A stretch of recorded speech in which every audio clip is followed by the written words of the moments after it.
कुठले कुठले पॅरामीटर्स आहेत जे आपण सीए कडे देतो आणि कुठले कुठले पॅरामीटर्स आहेत जे आपण सीएफओ कडे देतो? चार्टर्ड अकाउंटंट इज मोस्टली आपल्याला अशी सवय आहे की सीए म्हणजे फक्त कंप्लायन्सेसचे इश्यू आणि त्या कॉम्प्लिकेशन्सना हाताळण्यासाठी एक चार्टर्ड अकाउंटंट लागतो. तर सहसा उद्योजकांना एका चार्टर्ड अकाउंटंटची सवय असते की जर तुमचा 10 करोड टर्नओव्हर आहे, 20 करोड टर्नओव्हर आहे, तर तुमचं रेंट किती जायला हवं, तुमच्या सॅलरीज किती असायला हव्या, तुमचं इंटरेस्ट किती जायला हवा, अशा ज्या स्ट्रॅटेजिक गोष्टी ज्या उद्योजकाला करायला वेळ नसतो खरं तर, कारण तो बाकीच्या फायर फायटिंग मध्ये असतो. तर ह्या दृष्टीने आपण सीएफओ कडनं काय काय करून घ्यायला हवं? जर तुमच्याकडे chartered accountant as a CFO outsource असला तर तो चेकर बनतो आणि मेकर आपली टीम असते. आमचे जे इन हाऊस कॅशियर्स वगैरे असतात ते बेसिक अकाउंटिंग करतात आणि तो चेकिंग करतो आणि त्याच्यामध्ये तो रिपोर्ट्स जनरेट करतो आणि त्याच्या रिपोर्ट्सच्या आधारे आम्ही निर्णय घेतो. कुठल्या फेज मध्ये आपण सीएफओ ला हायर करावं हे पण महत्वाचं आहे. म्हणजे एका सायझेबल बिझनेस मध्ये सीएफओ असायला हवा की स्टार्टअप मध्ये पण सीएफओ असायला हवा? बऱ्याच वेळेला फाउंडर्स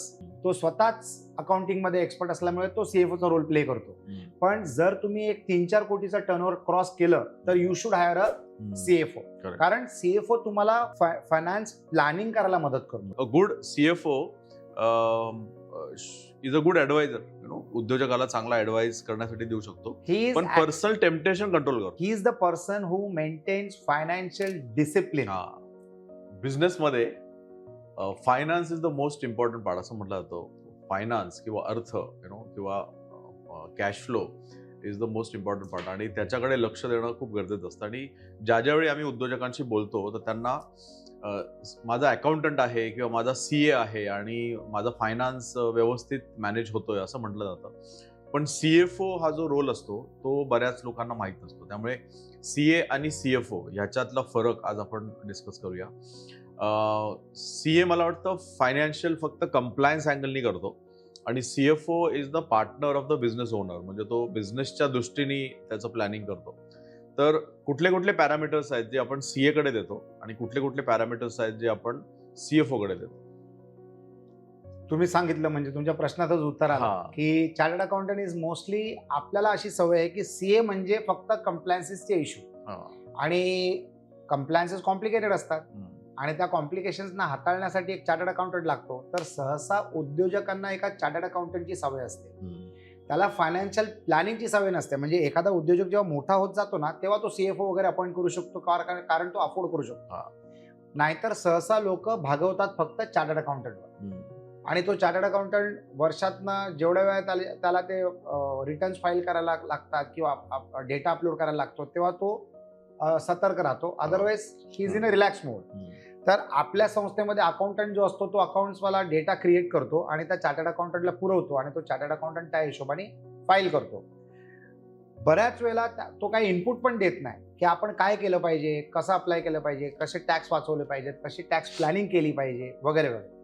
एखादा जो सीएफओ असतो ना तो डे टू डे वर्किंग मध्ये इन्व्हॉल्ड असतो. रिसिवेबल्स किती, रिकव्हरीज किती करायचे, बँकेचं लोनचं रेट ऑफ इंटरेस्ट किती आहे, ते बँकेबरोबर नेगोशिएट करणं किंवा ते लोन परत शिफ्ट करून घेणं किंवा सेम कोलॅटरलवर दुसऱ्या बँकेकडनं जास्त एक्सपोजर घेणं वगैरे वगैरे. म्हणजे CFO is completely involved in to the financial day to day operations of the business. He is your eye on the game. म्हणजे तो हे पाहतो की आपण रेव्हेन्यू आणि प्रॉफिटेबिलिटी, विशेष करून प्रॉफिटेबिलिटी ही मॅक्सिमाइज कशी करावी. So he does the structuring, he does the planning आणि तो तुम्हाला ॲज अन एंटरप्रेन्योर तुमच्याबरोबर विचार विमर्श करत राहणार की या दिशेने जाऊया किंवा त्या दिशेने जाऊया किंवा या पद्धतीने आपण कॅश फ्लो मेंटेन करू शकतो, कॅश फ्लो मॅनेज करू शकतो, गव्हर्नमेंटच्या या स्कीम्स आपण राबवून घेऊ शकतो ज्याच्यामध्ये आपल्याला इन्सेंटिव्ह आहेत किंवा टॅक्स रिबेट्स आहेत किंवा टॅक्स प्लॅनिंगसाठी उपयोगी पडू शकतील. तर ह्या सगळ्या गोष्टी तुम्हाला एक सीएफओ चांगल्या पद्धतीने करू शकतो आणि क्रॉस व्हेरीफाय करण्यासाठी तो परत त्या चार्टर्ड अकाउंटंटला विचारू शकतो. तर CFO is more hands on job. CA कडे तुमच्यासारखे 200 कस्टमर्स असतात, पण तुमचा जो सीएफओ असतो ना तो फक्त तुमच्या बिझनेसशी निगडीत असल्यामुळे तो बारकाईने लक्ष टाकतो आणि he is a better guide to your accounting team than you. कारण ॲज अन एंटरप्रेन्योर तुमच्या हातामध्ये सगळ्या इम्पॉर्टंट फंक्शनॅलिटीज आहेत. ॲडव्हर्टायझिंग आणि marketing, PR, branding, HR, finance, compliances, या सगळ्या गोष्टींना तुम्हाला बघावं लागतं. त्याच्यातनं जो महत्वाचा भाग फायनान्सचा जो असतो ना तो एक सीएफओ चांगल्या पद्धतीने हाताळू शकतो. सो सीए मला वाटतं कंप्लायन्स बघतो. सीए तुम्हाला गव्हर्नमेंटला जे डॉक्युमेंट्स लागतात किंवा गव्हर्नमेंटला जे कंप्लायन्स लागतं ते सीए बघतो. अकाउंटंट जो असतो ना, हे सगळे खर्च आणि एक्सपेन्स आणि रिसिवेबल्स नोट डाऊन करतो. पण ह्याला एक स्ट्रॅटेजिक थिंकिंग पण लागते, ती सीएफओ करतो. म्हणजे आपल्या कुठल्या प्रोडक्टमध्ये किती मार्जिन आहे, आपलं परचेस किती होऊ शकतो. सो सीए आणि accountant could be a expense centre, पण सीएफओ हा बऱ्याचदा प्रॉफिट सेंटर होऊ शकतो. म्हणजे प्रत्येक बिझनेस हा सीएफओ चालवतो हल्ली असं म्हणू शकतो. कारण ultimately it is about how what does your balance sheet speak.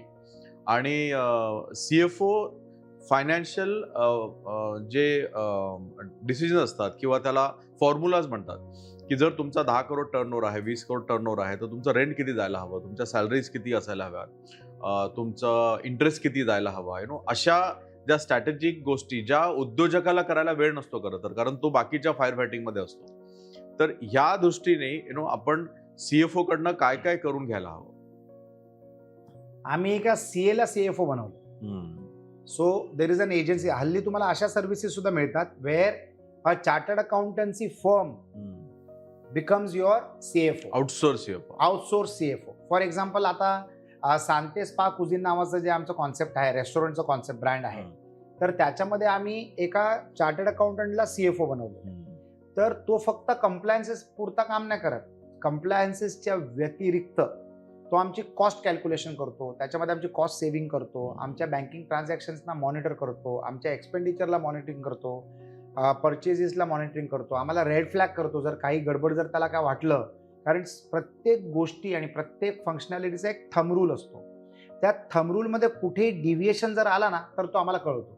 तर दर महिन्याला तो आम्हाला प्रॉफिट अँड लॉस अकाउंट बनवून देतो की किती पर्सेंटेजमध्ये आपलं भाडं चाललंय, किती पर्सेंटेजमध्ये आपल्या सॅलरीज चाललेल्या आहेत, किती पर्सेंटेजमध्ये आपल्याला इन्सेंटिव्ह दिलं पाहिजे, आपलं मागच्या महिन्यात काय रेव्हेन्यू होता, या महिन्यात काय रेव्हेन्यू आहे, मागच्या वर्षी या महिन्यात काय रेव्हेन्यू होता, या वर्षी या महिन्यात काय रेव्हेन्यू आहे, आपली इक्विपमेंटचं डेप्रिसिएशनचं कॅल्क्युलेशन असेल. म्हणजे प्रत्येक गोष्टी तो बारकाईने पाहतो आणि आम्हाला तो रिपोर्टिंग करतो ॲज बिझनेस ओनर्स. मग त्या इन्फॉर्मेशनच्या इनपुटच्या आधारे आम्ही डिसिजन्स घेतो. तर एवढं सोयस्कर वर्किंग असतं ना. एखादा जर तुमच्याकडे chartered accountant as a CFO outsource असला तर तो चेकर बनतो आणि मेकर आपली टीम असते. आमचे जे इनहाऊस कॅशियर्स वगैरे असतात ते बेसिक अकाउंटिंग करतात आणि तो चेकिंग करतो आणि त्याच्यामध्ये तो रिपोर्ट्स जनरेट करतो आणि त्याच्या रिपोर्ट्सच्या आधारे आम्ही निर्णय घेतो. तर अशा पद्धतीचं हे वर्किंग चाललेलं असतं आणि कुठेही काही चुकत नाही. भाडं वेळेवर जातं, लाईट बिली वेळेवर भरल्या जातात, गॅस पेमेंट वेळेवर होतात, पगार वेळेवर दिले जातात, इन्सेंटिव्हचं कॅल्क्युलेशन व्यवस्थित केलं जातं. तर या सगळ्या गोष्टी तो आउटसोर्स सीएफओ आम्हाला करून देतो. सो बऱ्याचदा बिझनेसमध्ये ना खूप डिसिजन्स निगोशिएट केले जात नाहीत. आपला जो परचेस असतो तो वेंडर कितीतरी वर्ष आपल्याला सप्लाय करत असतो आणि बऱ्याचदा असं असतं की तो वेंडर चांगला सप्लाय करतोय, चांगली क्वालिटी आहे, म्हणजे लेट द वेंडर कंटिन्यू. पण त्याच्याबरोबर निगोशिएट आपण करतोय का, मार्केटमध्ये सध्या काय रेट चालू आहे. आणि तिथे बराचसा त्याला आपण फायनान्शियल लिकेजेस असं म्हणतो. आपलं जे आउटस्टँडिंग असतं किंवा लोन असतं त्याच्यामध्ये आपण काय रेटनी सीसी घेतोय, ओडी घेतोय, ह्याच्यावर उद्योजकाला लक्ष द्यायला वेळ नसतं. आणि हे सीएचं काम नाही आहे. किंवा अकाउंटंट आपल्या अकाउंटन्सीमध्ये एवढा बिझी असतो आपल्या सगळ्या एसओपीज मध्ये की तो जाऊन बँकेमध्ये रिनिगोशिएट करणं किंवा ते लोन रिस्ट्रक्चर करणं किंवा आपलं जर आउटस्टँडिंग आहे तर आपलं ऍक्च्युअली किती इंटरेस्ट आपलं वेस्ट जात आहे त्याच्यामध्ये, अशा प्रकारच्या गोष्टी तो करत नाही. तर मला वाटतं कुठल्या फेजमध्ये आपण सीएफओला हायर करावं हे पण महत्वाचं आहे. म्हणजे एका सायझेबल बिझनेसमध्ये सीएफओ असायला हवा की स्टार्टअप मध्ये पण सीएफओ असायला हवा. स्टार्टिंग मध्ये असला तर चांगली गोष्ट आहे, अतिउत्तम आहे. बऱ्याच वेळेला फाउंडर्स किंवा फाउंडर जो असतो तो स्वतःच अकाउंटिंग मध्ये एक्सपर्ट असल्यामुळे तो सीएफओचा रोल प्ले करतो. पण जर तुम्ही एक 3-4 कोटीचा टर्नओव्हर क्रॉस केलं तर you should hire a CFO. कारण सीएफओ तुम्हाला फायनान्स प्लॅनिंग करायला मदत करतो. त्याचं कोर ऑब्जेक्टिव्ह असतं how can I maximise the benefit of cash flow. दुसरी गोष्ट लिकेजेस ब्लॉक करणं, लिकेजेस आयडेंटिफाय करणं. फॉर एक्झाम्पल रेस्टॉरंटच्या बिझनेसमध्ये फूड कॉस्टिंग हे एकदम महत्वाची गोष्ट आहे आणि त्याच्यामध्ये बऱ्याच गडबडी होऊ शकतात. तर आम्हाला एक धारा असते, ती धारा मेंटेन करावी लागते की एवढं आपलं फूड कॉस्ट असलं पाहिजे. आणि फूड कॉस्ट हे फार कॅल्क्युलेट करणं फार किचकट काम असतं. कारण कन्झ्युम केलेलं फूड कॉस्ट असते आणि तुमच्याकडे इन्व्हेंटरी पेंडिंग पण असते, तर ती टॅली करावी लागते, प्लस नवीन इन्व्हेंटरी रेग्युलरली येत राहते. मग या सर्कसला बॅलन्स करण्यासाठी तुम्हाला एक इंटेलेक्च्युअल माणूसच लागेल आणि for that it is a CFO. हे अकाउंटंट नाही करू शकणार. अकाउंटंट तुम्ही म्हणाल्याप्रमाणे तो फक्त एक कॉस्ट सेंटर आहे, तो फक्त एंट्रीज नोंदवू शकतो, त्याच्या पुढे नाही. दुसरी गोष्ट, तुमच्याकडे सीएफओ असला ना तर त्याची नजर असते तुमच्या नंबर्सवर. ती नजर महत्वाची असते. ऍज अन एंटरप्रेन्योर तुमची नजर 50 आयटम्सवर असते, तर तुमच्याकडे ती प्रेसिशन नाही मिळू शकणार, जी प्रेसिशन तुम्हाला एक सीएफओ आणून देऊ शकतो. तुम्ही म्हणाल्याप्रमाणे CFO is not a cost centre, CFO is a revenue centre. He improves your profitability. हा त्याचा कोर रोल आहे. करेक्ट. हा त्याचा कोर रोल आणि he does that so well. भरपूर ऑर्गनायझेशन्स मध्ये सीएफओ तुमची फायनान्स प्लॅनिंग एवढं चांगला करतो, he will buy money at a cheaper cost. He keeps negotiating with the banks all the time. असं नाही की बाबा मी ओव्हरड्राफ्ट फॅसिलिटी घेतली म्हणजे मॅटर आटपलं, किंवा मी लोन घेतलं म्हणजे मॅटर आटपलं. नाही, ही विल नेगोशिएट. तो नाहीतर तुमच्या बँक स्विच ओव्हर करतो, दुसऱ्या संस्थेमध्ये जातो, तो टॅक्स प्लॅनिंग करून देतो. तो तुमच्या टॅक्सला एवढा चांगला प्लॅन करतो की तुम्हाला इन्व्हेस्टमेंट्स करायला लावतो, ज्याच्यामध्ये तुमचे टॅक्स वाचतात, प्लस तुमचे इन्व्हेस्टमेंट लिक्विड फॉर्मॅटमध्ये पण अवेलेबल असतात. तर असे भरपूर स्कीम्स आहेत जे तुम्हाला आणि आम्हाला माहित नसतात, पण एक चांगला सीएफओ हे मेंटेन करू शकतो, कारण तो सुद्धा इनपुट्स घेतो ऍडिशनल प्रोफेशनल्स कडनं की या फंक्शनॅलिटीला मी अजून इफेक्टिव्ह कसा बनवू शकतो. करेक्ट. दुसरा एक खूप इंटरेस्टिंग ऍस्पेक्ट मी ऑब्झर्व केला की उद्योजक आहे ना, त्याला ऑडिट करणारं कोणी नसतं. हा, आणि ज्या ज्यावेळी प्रॉफिट होतो त्यावेळी त्या उद्योजकाला टेम्पटेशन होतं की अरे आता यावर्षी इतकं प्रॉफिट झालं तर मी कुठे इन्व्हेस्ट करू.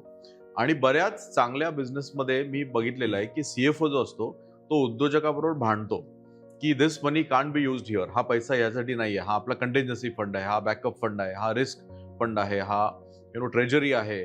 तर हे ट्रेजरी कॉन्सेप्ट जो आहे ना, तो उद्योजकाला माहितच असतो. त्याला वाटतं की जो प्रॉफिट येतो तो पूर्णपणे माझा आहे. आणि ज्या ज्या बिझनेसमध्ये प्रॉब्लेम झालेले आहेत तिथे मी असं पाहिलेलं आहे की जो ओनर आहे तो सीएफओचा ऐकत नाही. द सीएफओ जर चांगला असेल तर ही टेल्स की दिस इज द फायनान्शियल रिस्क आपण घेतोय. आणि ओनरनी जर तो ऍडवाइस नाही ऐकला तर पुढे फायनान्शियल चॅलेंजेस येतात. तर a good CFO is a good adviser. उद्योजकाला चांगला ऍडवाइस करण्यासाठी देऊ शकतो, पण पर्सनल टेम्पटेशन कंट्रोल करतो. Yes, he is the person who maintains financial discipline in the overall organization. कारण एका उद्योजकाला सगळ्यात मोठा लगाम जो लागतो ना, लगाम, that is your financial discipline. Correct. कधी कधी उत्साहामध्ये किंवा इमोशन्स मध्ये उद्योजक एक्सेस इन्व्हेस्टमेंट करतो किंवा एक्सेस खर्च करतोय किंवा डिसप्रपोर्शनेट एक्सपेंडिचर करतोय. तर या सगळ्या गोष्टींना मॉनिटर करून त्याच्यामध्ये लॉजिक आणण्याचं काम एक सीएफओ करतो. करेक्ट. आणि ते गरजेचं असतं. That is where you go right or you go wrong. तर या गोष्टी जर एका सीएफओने योग्य प्रकारे केलं, सगळ्यात मोठी गोष्ट म्हणजे CFO will block all the leakages. एक चांगला सीएफओ, म्हणजे प्रत्येक सीएफओ असा करत असेल असं मी गृहीत धरून नाही चाललोय. मी असं म्हणतोय एक चांगला सीएफओ या सगळ्या गोष्टी घडवेल आणि त्याचा बेनिफिट तुमच्या बिझनेसमध्ये डायरेक्ट बेनिफिट असतो त्याचा, डायरेक्ट. आणि कुठच्याही बिझनेसमध्ये टॅक्स प्लॅनिंग आणि फायनान्स कॉस्ट या दोन फार महत्वाच्या गोष्टी असतात. तर फायनान्स कॉस्टला आपल्याला प्रत्येक वेळेला नेगोशिएट करत जाणं फार गरजेचं आहे, कारण स्कीम्स बदलत राहतात, फायनान्शियल इन्स्टिट्यूशन्स ऑफर मेंटेन करत राहतात, त्यांच्यामध्ये देखील एक स्पर्धा असते, तर त्याचा लाभ कसा घेऊ शकतो हे बघितलं जातं. चांगला सीएफओ काय करतो, 100 रुपयाच्या कोलॅटरलवर 125 रुपये, 150 रुपये, 200 रुपये कसा घेऊ शकतो. करेक्ट. आता बरेच असे सेक्टर्स आहेत ज्याची मला जाणीव नव्हती, पण बरेच असे सेक्टर्स आहेत जिथे 10% कोलॅटरल मध्ये तुम्हाला 10 टाइम्स फायनान्स मिळतो. येस. ज्याला आपण प्रायोरिटी सेक्टर्स म्हणतो गव्हर्नमेंटमध्ये. तर तुमचा बिझनेस जर त्या प्रायोरिटी सेक्टरमध्ये असला, ज्याची तुम्हाला कदाचित जाणीव नसावी, कदाचित, बरोबर आहे, तर तो तुमचा सीएफओ तुम्हाला 1 कोटीच्या कोलॅटरलवर 10 कोटीची फंडिंग आणून देऊ शकतो. कारण जर तुम्ही तुमची फंड रेझिंग केपेबिलिटी जर वाढवली तर तुमच्या बिझनेसचा डिमांड तुम्ही झेपू शकता. कारण कधी पण पैसा अगोदर येत नाही ना, रेव्हेन्यू अगोदर येत नाही, अगोदर एक्सपेंडिचर येतं. आणि त्या एक्सपेंडिचर केल्यानंतर तुम्हाला रेव्हेन्यू येऊ शकतं. तर एक्सपेंडिचर पहिला येण्यासाठी तुमच्याकडे तुमची फायनान्सची तेवढी क्षमता असली पाहिजे. आता भरपूर लोक असे असतात की त्यांच्याकडे ऑर्डर असतात पण त्यांच्याकडे कॅश फ्लो नसतो. मग तुम्ही काय करणार. तर अशा वेळेला तुमचा सीएफओ तुम्हाला मार्ग काढून देऊ शकतो. करेक्ट. तो तुम्हाला इक्विटी पार्टनर आणून देऊ शकतो, तो तुम्हाला टेम्पररी फंडिंग अरेंज करून देऊ शकतो, वगैरे वगैरे. आणि जर तुमचं सेक्टर प्रायोरिटी सेक्टरमध्ये आलं तर गव्हर्नमेंटच्या स्कीम्स राबवण्यासाठी त्याच्याकडे नॉलेज असतं आणि ते तो राबवून घेऊ शकतो. भरपूर असे सेगमेंट्स आहेत जिथे प्रायोरिटी सेक्टरमध्ये जर तुम्ही असाल तर तुम्हाला त्या स्कीमचा लाभ तुम्ही घेऊ शकता. टॅक्स रिबेट असतात, करेक्ट. त्याच्यानंतर सबसिडीज असतात, ग्रांट्स असतात. तुमच्या कोलॅटरल्स, जसं मी तुम्हाला म्हणालो ना की 10% कोलॅटरलमध्ये 100% फंडिंग मिळतं. म्हणजे 1 कोटीच्या कोलॅटरलमध्ये 10 कोटीची फंडिंग मिळू शकते. रेट ऑफ इंटरेस्टचा बेनिफिट मिळू शकतो, टेन्युअरचा बेनिफिट मिळू शकतो. तर भरपूर अशा गोष्टी आहेत ज्याचा तुम्हाला बेनिफिट लाभू शकतो. टॅक्स सेव्हिंग प्लॅन्स, म्हणजे जर तुम्हाला प्रॉफिट येत असेल तर ते कसं तुम्ही इन्व्हेस्ट करू शकता, प्लस तुम्ही त्याची लिक्विडिटी कशी मेंटेन करू शकता, या दोन्ही गोष्टी सायमल्टेनियसली कसे करू शकतात, अशा प्लॅन्स असतात. तर it is a fantastic way of growing your business. Correct. So आणखीन एक इंटरेस्टिंग गोष्ट आम्ही आयडेंटिफाय केली की उद्योजक आणि स्पेशली स्मॉल उद्योजक तो आपल्या बिझनेसचं एक ठराविक मार्जिन ठरवतो की माझी परचेस कॉस्ट 100 रुपयाला आहे, मी 110 रुपयाला विकतो आणि 110च्या खाली मला परवडत नाही, असं तो एक थंब रूल बनवतो. पण द सीएफओ कॅन कॅल्क्युलेट की आपली फिक्स कॉस्ट एवढी आहे. समजा 1000 पीस जर 110 रुपयाला परवडत असतील, पण मला 10,000 पीसची ऑर्डर आली तर माझं मार्जिन चेंज होऊ शकतं, माझं परचेस चेंज होऊ शकतो, मला बल्क बाईंगचा फायदा मिळू शकतो आणि त्यामुळे माझी सेलिंग प्राइस पण कमी होऊ शकते. आता इतका विचार करायला ना उद्योजकाला वेळ नसतो, कारण तो सेल्समध्ये असतो, तो ऑपरेशन्समध्ये असतो, तो बाकीच्या डिझास्टर मॅनेजमेंटमध्ये असतो. तर CFO is the actual person जो आपल्याला अशा स्कीम्स बनवून देऊ शकतो आणि निगोसिएशनच्या वेळी ना हा डेटा खूप महत्वाचा असतो. म्हणजे मार्केटमध्ये लोक विचार करतील की ही ऑफर ह्या व्यक्तीने कशी दिली, कारण त्याच्या मागे इतकं डीप थिंकिंग आहे, financial deep thinking. So CFO can work in negotiation skills also and closing the contracts और क्लोजिंग द डील्स. तो याच्यासाठी आपण सीएफओ ला कसं वापरून घेऊ शकतो? सीएफओ तुम्हाला व्हॅल्यू इंजिनिअरिंग मध्ये मदत करू शकतो. व्हॅल्यू इंजिनिअरिंगचा अर्थ काय असतो, जसं तुम्ही आता गणित सांगितलं त्या हिशोबाने जर आपल्याला मोठी ऑर्डर आली तर आपलं इनपुट कॉस्ट रिकॅल्क्युलेट कसं करू शकतो ते एक सीएफओ चांगल्या पद्धतीने करू शकतो, better than an entrepreneur can do it. Correct. एक तर ती गोष्ट. दुसरी गोष्ट, तो व्हॅल्यू क्रिएशन मध्ये इनपुट देऊ शकतो की कस्टमरला तुम्ही तुमच्या प्रोडक्टमध्ये व्हॅल्यू क्रिएशन कसं करून देऊ शकता. फॉर एक्झाम्पल सेंट अँजेलोस कम्प्युटर्स लिमिटेडमध्ये आम्ही व्हॅल्यू क्रिएट केलं आमच्या स्टुडंट्ससाठी. तर ते इनपुट मला एका चार्टर्ड अकाउंटंटने दिलेलं की जर तुम्ही तुमच्या स्टुडंट्सना 2 वर्षाचं लोन दिलं 3 महिन्याच्या कोर्ससाठी तर तुमचा सेल वाढेल. आणि ही गोष्ट मी सांगतो 1995 ची, जेव्हा IT was just taking a leap, म्हणजे ते ग्रोथ फेजवर होतं. आणि मग आम्ही तशी लोनची स्कीम बनवून दिली. 3 महिन्याचा कोर्स, 2 वर्षाचं loan, 10% fixed rate of interest, cooperative credit सोसायटीकडनं करून ते घेतलेलं आम्ही. त्याच्यामध्ये म्हणजे 3,500 रुपयाचा कोर्स आणि हप्ता असायचा 175 रुपये. 175 रुपयाचा हप्ता आणि 3,500 रुपयाचा कोर्स. तर ऍज अ बिझनेस मला 3,500 रुपये एकत्र मिळायचे आणि स्टुडंटला आणि त्यांच्या आई वडिलांना ती सोय मिळायची की फक्त महिन्याला 175 रुपयामध्ये माझा मुलगा एक 3,500 रुपयाचा कोर्स करतोय ज्याच्यामध्ये तो एम्प्लॉयबल बनतोय.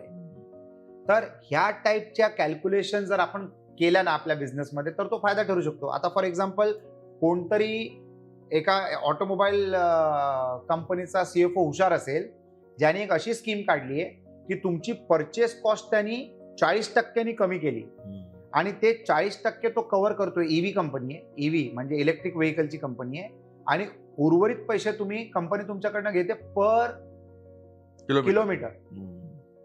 तर जर तुमची कॅपिटल कॉस्ट कमी झाली तर जास्ती लोक त्या प्रोडक्टला विकत घ्यायला सुरू करतात. ऑटोमॅटिकली तुम्हाला स्केल आणि व्हॉल्यूम मिळतोय आणि प्लस तुमचा कॅश फ्लो मेंटेन केला जातो. कारण माणूस गाडी घेऊन शोरूम मध्ये तर नाही लावणार ना, तो रस्त्यावर चालवणार रोज त्याचे किलोमीटर जाणार आहेत आणि पर किलोमीटर त्या कंपनीला इन्कम मिळायला सुरू होते. तर he is creating recurring revenue. आणि धंद्यामध्ये रेकरिंग रेव्हेन्यू एक अशी ताकद आहे ना which can redefine your growth.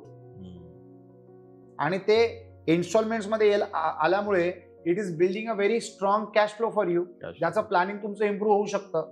तर अशा पद्धतीचे जर स्कीम्स जर तुमच्या सीएफओच्या मार्फत जर तुम्ही इम्प्लिमेंट करू शकलात तर सोन्याहून पिवळं. आणि तेच एक प्रामुख्याने रोल असतो एका सीएफओचा बिझनेसमध्ये. करेक्ट.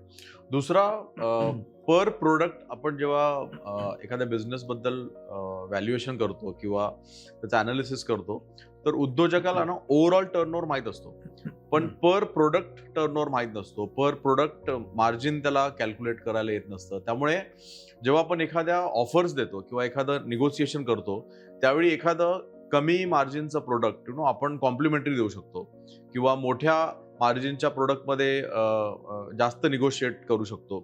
हे डिटेल्सच आपल्याला माहीत नसतात. त्यामुळे मला ॲक्च्युली एखादं टेंडर, एखादी ऑर्डर कितीला परवडेल ह्याच्यामुळे बऱ्याचदा लोकांचा बिझनेस निघून जातो आणि हे नॉलेज त्यांना CFO देऊ शकतो. So absolutely. इनफॅक्ट इन्व्हेंटरी मॅनेजमेंटमध्ये सुद्धा CFO फार महत्वाचा रोल प्ले करतो, कारण इन्व्हेंटरीची मुवमेंट असते ना, प्रोडक्टची जी मुवमेंट असते ना, ती 12 महिने किंवा 365 दिवस सेम नसते. फॉर एक्झाम्पल एशियन पेंट्स नावाची जी कंपनी आहे, ते जस्ट इन टाइम डिलिव्हरी करतात त्यांच्या रिटेलर्सना. म्हणजे सकाळी, दुपारी, संध्याकाळी एका दिवसात 3दा डिलिव्हरी होते. दुकानवाल्याला फायदा काय असतो की त्यांना माल त्यांच्याकडे स्टोअर करून ठेवायची गरज नाहीये. दुकानदाराला आज कुठचा माल दिला पाहिजे हे एशियन कंपनीला माहित असतं, कारण त्यांची सिस्टीम जी आहे, सेल सिस्टम, ही यांच्या इन्व्हेंटरी मॅनेजमेंट बरोबर निगडीत आहे. आय एम शुअर या सगळ्या गोष्टी एखाद्या CFOने ठरवल्या असतील किंवा प्लॅन केल्या असतील. तर इन्व्हेंटरीची मुवमेंट पूर्ण वर्ष जर नॉर्मल नसली, फ्लक्च्युएटिंग असली, तर त्या फ्लक्च्युएशनच्या हिशोबाने जर आपण प्रोडक्शन केली किंवा स्टोरेज केलं प्रोडक्टचं, तर you will be more profitable. आता फॉर एक्झाम्पल बरेच बिझनेसेस असे असतात जे दिवाळीच्या वेळेला एकदम स्पाइकअप होतात. तर तो CFO रॉ मटेरियलची प्लॅनिंग, मॅनपॉवरची प्लॅनिंग, मॅन्युफॅक्चरिंग फॅसिलिटीची प्लॅनिंग अशा पद्धतीने ड्रॉ करून देऊ शकतो उद्योजकाला की तो उद्योजक त्याच्यामध्ये भरपूर फायनान्शियल बेनिफिट घेऊ शकतो. You get me? तर ज्याला आपण म्हणतो ना जस्ट इन टाइम सपोर्ट, तर just in time support can be from manpower, raw मटेरियलचं असू शकतं, फंडिंग आणि फायनान्सिंगचं असू शकतं, लॉजिस्टिक्सचं असू शकतं, वगैरे वगैरे. ज्या वेळेला तुमचं बल्क मुवमेंट होतं तेव्हा तुम्हाला लॉजिस्टिक्स कॉस्ट सुद्धा कमी होते. तर हे सगळे गणित, 12 महिन्याचं गणित जर आपल्याला ॲडव्हान्समध्ये माहीत असलं तर उद्योजकाला समजतं की जानेवारीमध्ये मला असं करायचंय, फेब्रुवारीमध्ये मला असं करायचंय, मार्चमध्ये असं करायचंय, दिवाळीच्या 2 महिन्याच्या अगोदर असं करायचंय. तर युअर डिसिजन्स इम्प्रूव्ह आणि त्या इम्प्रूव्ह डिसिजन मेकिंगमुळे तुमचा बिझनेस फायदेशीर ठरतो. Your profitability improve in the business. Correct. So that is the very important role जो एक CFO तुमच्यासाठी प्ले करू शकतो. ग्रेट. प्रत्येक बिझनेसला असं म्हटलं जाते की business is rotation of money. Yes. आणि business owner is just the operator of the business. त्यामुळे बिझनेस मध्ये जर पैसा रोटेट करायचा असेल आणि तो रोटेट कसा होतोय, कारण प्रत्येक रोटेशनला प्रॉफिट क्रिएट होतो, तर तो रोटेट करणारा माणूस असतो त्याला आपण CFO म्हणू शकतो. Absolutely. So I think it was a very good discussion. तुम्हाला जर डिस्कशन आवडलं असेल तर लाईक करा, शेअर करा, सबस्क्राईब करा आणि तुमचे फायनान्स रिलेटेड काही चॅलेंजेस असतील तर कमेंटमध्ये मेन्शन करा. We will definitely try to answer those. आणि अशाच प्रकारच्या कुठल्या विषयांवर तुम्हाला अजून डिस्कशन ऐकायला आवडेल ते सुद्धा मेन्शन करा. तुम्हाला जर तुमच्या CFOने जर काय चांगली आयडिया दिली असेल तर प्लीज शेअर करा, म्हणजे बाकी लोकांचा सुद्धा फायदा होऊ शकतो. आणि याच कामासाठी आपला हा कार्यक्रम चालतो की आपण जे चर्चा करतोय त्याचा लाभ कुठच्या तरी उद्योजकाला व्हावा आणि त्याच्यामध्ये तुमचा पण सहभाग असेल. जर तुम्ही कमेंट केलं आणि तुमचा आयडिया जर कोणी इम्प्लिमेंट केला तर त्याचा देखील फायदा होईल. Thank you so much. Thank you so much.